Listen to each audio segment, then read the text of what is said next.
Marc Augé é um etnólogo francês que estabeleceu o conceito importante para a sociologia chamado de não-lugar. Não-lugar é diametralmente oposto ao lar, à residência, àquele espaço personalizado, representado pelos espaços públicos de rápida circulação, como aeroportos, rodoviárias, estações de metrô, pelos meios de transporte e pelas grandes cadeias de hotéis e supermercados. É comum ouvir que se alguém deseja matar a missão, construa templos.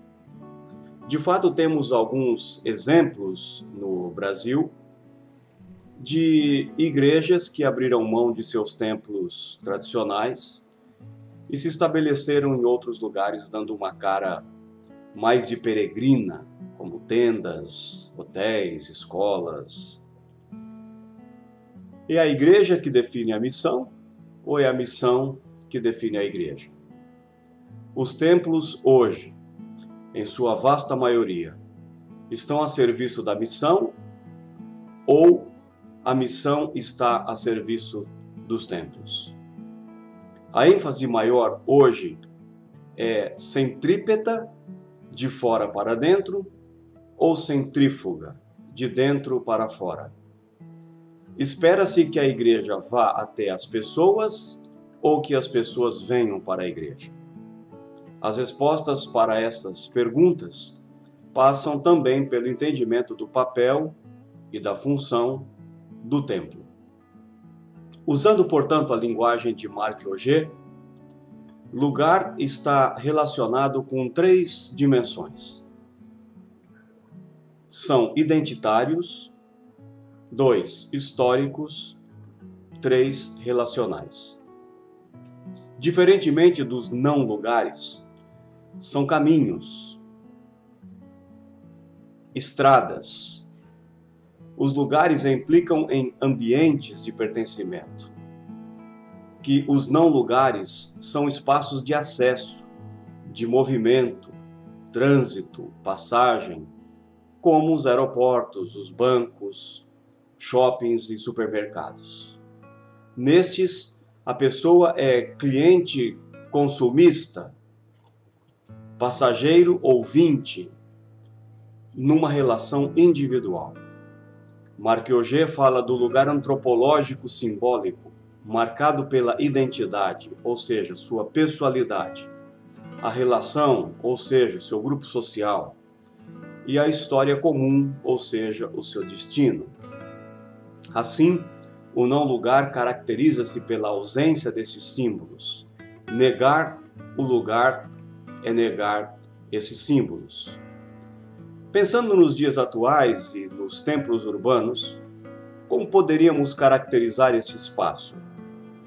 Ao longo dos séculos, a Igreja de Cristo sempre foi caracterizada pela relação pessoal ao próximo e sua história pelo compromisso com a missão no mundo. Nos dias atuais, muitos pastores e líderes estão enfatizando uma relação não mais de membro, mas cliente, não mais de serviço, mas de consumo, não mais de missão, mas de prosperidade, não mais de corpo de Cristo, mas de indivíduos sedentos de bênção. Essas inversões simbólicas podem acelerar o processo para transformar a igreja de lugar para não lugar.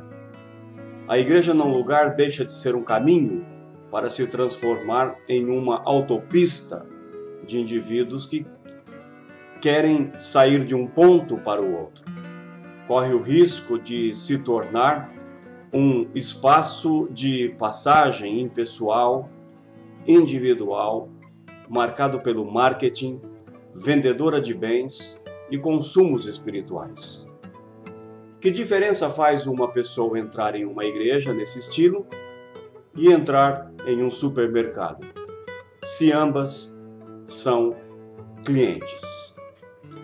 É notório que os templos estão se modernizando, remodelando, outros com novas fachadas, enquanto que outros já são construídos com novas caras e alta tecnologia. Quanto mais luxuosos e requintados eles se transformam, tanto mais proibições e regras aparecerão quanto ao seu uso.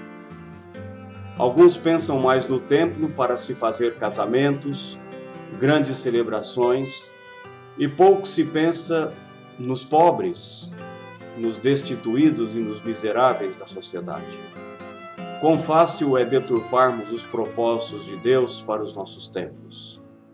A minha casa será chamada casa de oração para todos os povos, mas vocês fizeram dela um covil de ladrões. Marcos 11:17.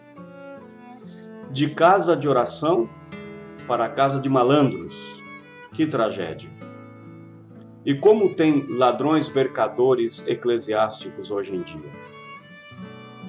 Qual a finalidade de um templo bem no meio de uma cidade existir? A missão força o templo a abrir as suas portas. A omissão força fechá-las. Jesus, o todo tempo, tentou mostrar aos seus discípulos as pessoas e as suas necessidades. Mas, certa vez, quando ele tinha, diz o texto bíblico, saído do templo, ia se retirando quando aproximaram dele os seus discípulos para lhe mostrar o templo. Mateus 24:1. Aquilo que os fazia ficar admirados, em breve, diz o texto, não ficaria pedra sobre pedra. Mateus 24:2. Destruí este santuário e em 3 dias o reconstruirei.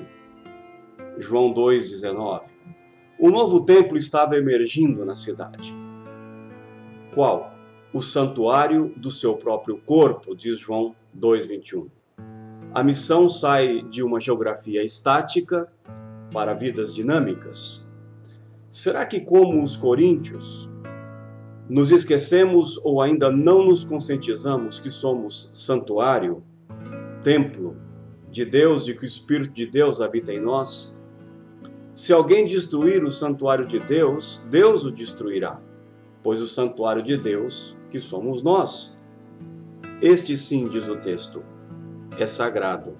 1 Coríntios 3, 16 e 17.